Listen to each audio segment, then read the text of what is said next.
A very good morning all. Today we are going to discuss about poverty and unemployment in India.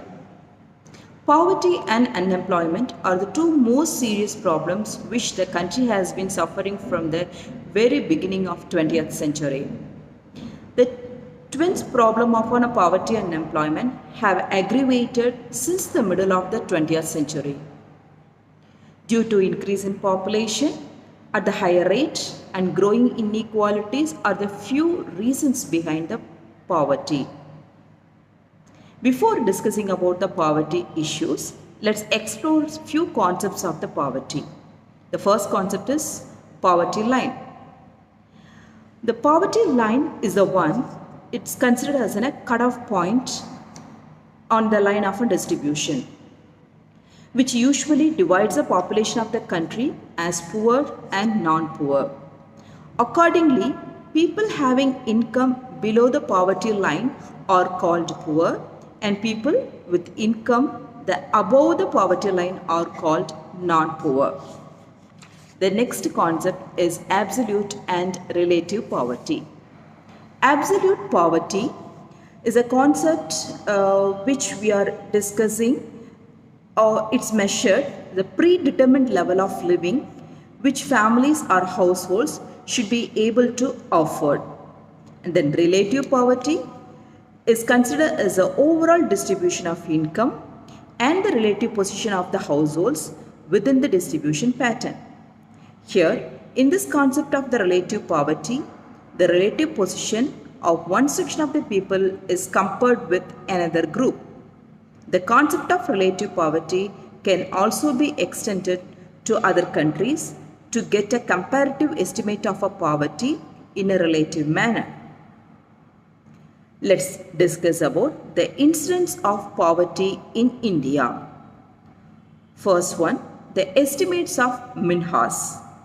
The study of the extent of poverty made by Minhas covered the period from 1956 to 57 to 1967 to 68.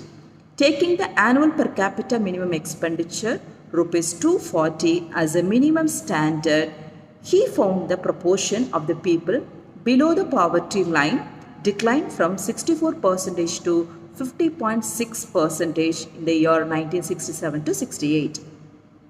The next one, estimates of Dunher and Rath. Dunher and Rath estimated their own standard of poverty line taking 2250 calories as a desired minimum level of nutrition. They observed that the level of consumer expenditure is desirable, which secures a diet adequate at least in the terms of the calories. In the year 1960 to 61, this was rupees 170 per capita per annum for a rural household and rupees 271 for an urban household. The next estimates is P.K. Bardhan.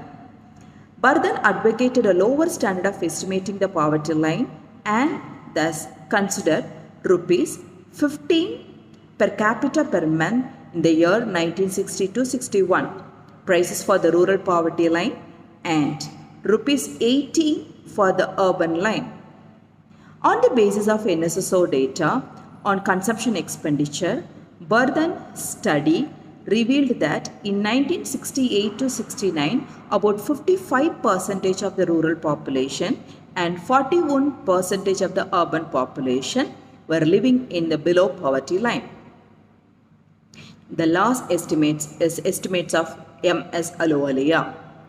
Ahluwalia studied the incidence of the poverty in India for the period 1956 to 1957 to 1973 to 74.